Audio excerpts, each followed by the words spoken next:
Oke, kita bertemu lagi di hari Rabu, hari pembahasan cerita-cerita misteri, cerita-cerita horor kita. Nah, kemarin kita di minggu lalu kita sudah membahas mengenai sosok dari Begu Ganjang, hantu dari Sumatera Utara, dan di hari Rabu ini kita akan membahas mengenai kota Saranjana sebagai opsi kedua kemarin. Nah, oke, kita mulai saja, tapi sebelum kita mulai silakan klik tombol subscribe yang ada di bawah. Saya kasih waktu 3 detik. 3 2 1. Thank you gasku. Nah, oke, membahas mengenai kota Saranjana yang kabarnya adalah kota gaib yang ada di Kalimantan Selatan. Nah, kota ini terletak di Desa Oka-Oka, Kecamatan Pulau Laut Kelautan Kota Baru, Kalimantan Selatan. Nah, tempat ini sebenarnya cocok dijadikan sebagai destinasi wisata di sana karena langsung berbatasan dengan laut. Tapi oleh warga setempat, oleh orang-orang di sana mengatakan bahwa lokasi itu adalah lokasi yang angker untuk dijadikan sebagai lokasi wisata. Nah, banyak wisatawan yang mengaku melihat aktivitas manusia di tengah-tengah keramaian di sana, di tengah-tengah gedung pencakar langit di sana.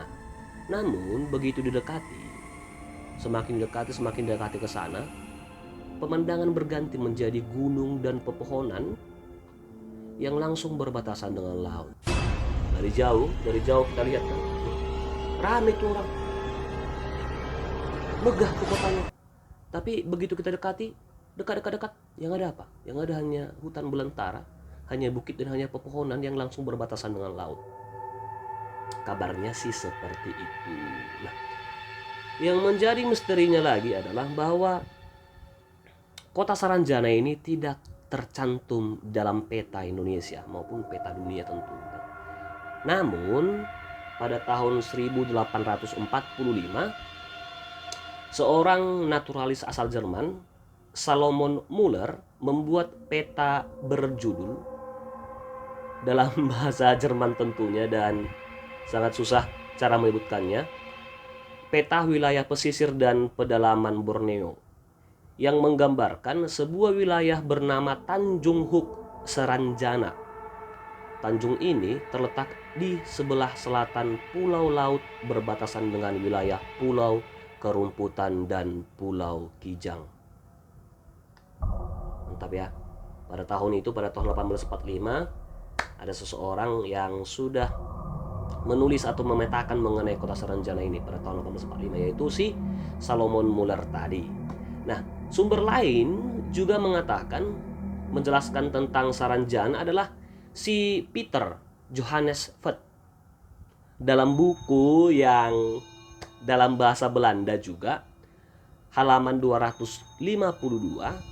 Kamus ini diterbitkan di Amsterdam oleh P.N. van Kempen tahun 1869, yang menyebutkan bahwa Saranjana adalah tanjung di sisi pulau laut di Tenggara Kalimantan. Nah, walaupun secara administratif, walaupun secara nyata kota Saranjana ini tidak tercantum dalam peta, namun pada tahun 1845 dan 1869 ada dua orang, yaitu si Salomon dan si Johannes Vet.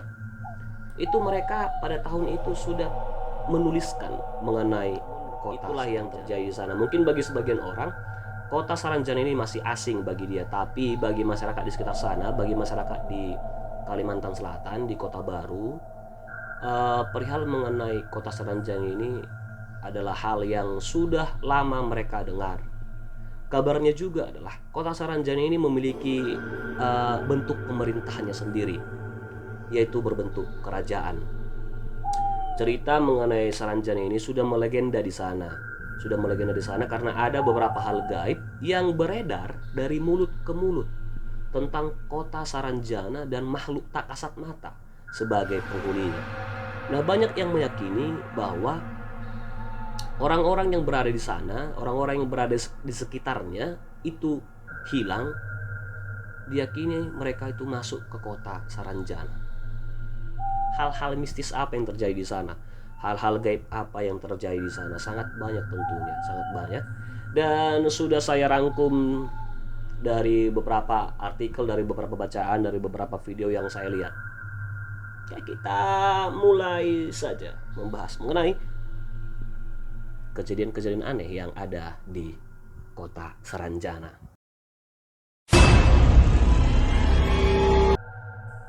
Nah, yang pertama adalah pemesanan alat-alat berat. Pemesanan alat-alat berat namun tidak ada pemiliknya. Dikatakan di sini adalah pada tahun 80-an pemerintah setempat di sana dikagetkan oleh kedatangan sejumlah alat berat pesanan dari Jakarta. Semua alat berat ini nilainya sangat mahal. Dipesan seseorang dengan alamat kota Saranjana dan telah dibayar lunas. Alat-alat berat yang dipesan dari Jakarta oleh seseorang yang mengaku dari kota Saranjana itu sudah dibayar lunas. Padahal kota Saranjana secara administratif, secara di kehidupan nyata itu tidak ada di Kabupaten Kota Baru maupun di Indonesia. Nah, cerita ini sudah ada sejak lama dan ini sudah menjadi cerita yang melegenda mengenai misteri dari kota Saranjana ini. Sudah melegenda di sana dari mulut ke mulut bahkan hingga sekarang. Nah, yang kedua adalah diyakini bahwa penduduk dari kota Saranjana ini memiliki wajah yang cantik bagi perempuannya dan gagah bagi pria-prianya. Bentuk fisiknya sama dengan manusia, namun seperti yang saya katakan tadi, secara fisik mereka itu lebih cantik, mereka itu lebih gagah daripada daripada kita. Kabar yang beredar juga, kota Saranjana ini adalah kota yang sangat maju dengan jalan raya yang sangat bagus, dengan fasilitas kota yang sangat mewah, gedung perumahan yang megah, dan pagar rumah yang tinggi ada di sana. Kota yang sangat maju, kota yang sangat mewah, kota yang sangat megah, yaitu kota Saranjana. Nah, mereka juga dikatakan adalah orang-orang yang sangat ramah. Seperti halnya kita, orang-orang yang sangat ramah, dan bahasa yang mereka gunakan untuk percakapan sehari-hari di sana adalah bahasa Banjar. Katanya sih, jika kita orang biasa masuk ke sana, misalnya saya masuk ke sana, misalnya Anda masuk ke sana, diyakini orang-orang seperti kita yang masuk ke sana itu akan betah berada di sana dan tidak ingin pulang lagi. Karena apa? Karena kemewahan, kemegahan yang ditawarkan oleh kota Saranjana ini. Misalnya nih, kita masuk ke negara maju dengan fasilitas yang sangat-sangat menawan. Kita takjub dengan itu. Dan yang terjadi adalah kita betah di sana. Dan pun demikian dengan kota Saranjana ini. Orang-orang yang masuk ke sana itu diyakini akan betah di sana dan tidak ingin kembali lagi ke dunia nyata. Bagaimana? Nah, yang ketiga adalah buah-buahan raksasa. Dikatakan ini adalah buah-buahan yang besar, buah-buahan raksasa, dan ini berbeda dengan buah-buahan yang ada di kehidupan nyata. Cerita yang beredar di sana adalah buah-buah di sana itu adalah buah yang besarnya berkali-kali lipat dibanding dari alam nyata.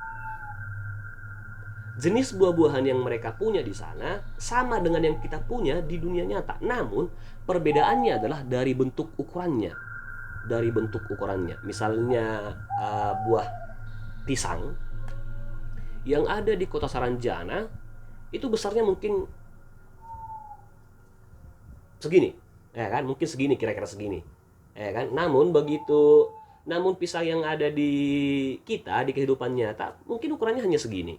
Kira-kira segitu, ada perbandingannya. Di sana itu buahnya lebih besar. Namun ketika kita bawa buah pisang dari kota Saranjana ini atau buah apapun kita bawa dari kota Saranjana ini, kita bawa ke kehidupan nyata, buahnya akan berubah ukuran ke bentuk normal. Dan yang selanjutnya adalah bahwa banyak orang yang meyakini atau pernah orang melihat, atau orang-orang yang terpilih bisa mendengar suara-suara dari kota Saranjana ini. Bisa mendengar suara alunan musik atau suara kendaraan lalu lalang di sana. Bahkan pernah ada cerita, tentu dari mulut ke mulut, mengatakan ada mobil-mobil mewah pesanan warga Saranjana dari kota Surabaya, tapi tidak tahu asal pemilik atau pemesannya siapa. Namun diyakini itu adalah dari orang-orang yang berada di Saranjana. Begitu juga dengan satu lagi kisah, yaitu tentang kapal feri yang mengangkut banyak penumpang dari Tanjung Serdang, Kota Baru. Namun, begitu kapal feri ini berlabuh atau merapat ke pelabuhan Batu Licin, Kabupaten Tanah Bambu, kapal feri ini mendadak sepi. Pada awalnya, dari tempat awal itu mereka membawa banyak penumpang. Tapi begitu merapat ke tempat tujuan, tiba-tiba sepi. Konon katanya mereka adalah orang-orang yang berasal dari kota Saranjana. Nah, yang terakhir adalah, ini mungkin kisah yang sudah banyak orang mendengarnya, adalah sebuah band yang pernah mengadakan konser di sana, yaitu grup band Ada Band. Grup musik Ada Band ini pernah mengalami pengalaman yang membuat mungkin terheran-heran, membuat merinding, manggung di sebuah daerah terpencil di Kota Baru, dan banyak orang yang meyakini bahwa itu adalah kota Saranjana. Nah, pada saat konser, tiket yang terjual itu sekitar 7.000 atau 8.000 tiket. Namun, saat konser berlangsung, jumlah penonton yang masuk ke sana mencapai 14.000 penonton. Coba bayangkan, tiket yang terjual itu sekitar 7.000 tiket. Awalnya, tiket yang terjual adalah 7.000 tiket. Namun, pada saat konser berlangsung, jumlah penonton yang masuk ke lapangan itu mencapai 14.000 orang. Nah, lazimnya adalah pada saat ada konser, lazimnya adalah pada saat ada grup band yang sedang manggung, pasti kita teriak-teriak, ya kan? Misalnya ada band, ingin ku meraih bintang, ku akan menjadi bintang. Pasti kita akan ikut menyanyi, karena wanita. Pasti kita akan ikut bernyanyi, mengikuti irama yang mereka buat. Namun, katanya pada saat mereka sedang mengadakan konser ini, mereka justru melihat penonton yang hadir di situ terlihat dingin, diam, dan aneh. Mereka diam. Vokalisnya Ada Band lagi nyanyi kan, karena wanita ingin dimengerti. Penontonnya begini. Nah, kira-kira seperti itu, men. Kira-kira seperti itu. Lalu keanehan tidak hanya sampai di sana. Lalu pada saat di tengah-tengah konser, panitia penyelenggara konser ini meminta agar penonton bergeser ke sisi kiri lapangan. Ingat, panitia meminta penonton itu agar bergeser ke sisi kiri lapangan. Sementara awak yang ada di panggung, kru-kru atau grup atau ya kru-krunya, anak-anak band yang ada di panggung ini, Ada Band yang ada di panggung ini melihat bahwa di sisi kiri lapangan itu sudah sangat penuh. Keluar. Di lapangan itu hanya ada satu untuk keluar, satu pintu keluar. Namun keanehan yang terjadi adalah pada saat sudah selesai, penonton meninggalkan lapangan dengan begitu cepat. 14.000 orang tadi bisa meninggalkan lapangan itu dengan waktu yang sangat-sangat cepat. Begitu Ada Band keluar, begitu kru-kru band keluar dari lapangan itu, begitu mereka keluar, gak berselang beberapa menit, lapangan sudah kosong. Bayangkan berapa lama yang harus dibutuhkan waktu untuk mengeluarkan 14.000 penonton. Mungkin ada sekitar 1 jaman lazimnya. Namun yang terjadi di sana adalah tidak berselang lama ketika kru band, awak-awak band panitia itu sudah keluar dari lapangan. Tidak lama sesaat dari situ, lapangan langsung kosong. Mendadak sepi. 14.000 orang tadi itu mendadak sepi langsung. Nah, meskipun kejadian-kejadian janggal itu terjadi, kejadian-kejadian aneh itu terjadi, namun katanya ada band berhasil melangsungkan konsernya dengan baik. Oke, demikian pembahasan kita mengenai Kota Saranjana, guysku. Pembahasan selanjutnya saya harapkan silakan komen di bawah apa yang akan kita bahas di video selanjutnya. Misteri apa yang akan kita bahas di video selanjutnya. Kalau ada kritik dan saran, silakan komen di bawah. Saya juga meminta maaf apabila ada kata-kata yang salah atau ada penggambaran yang salah yang saya buat, tolong dikritik di bawah.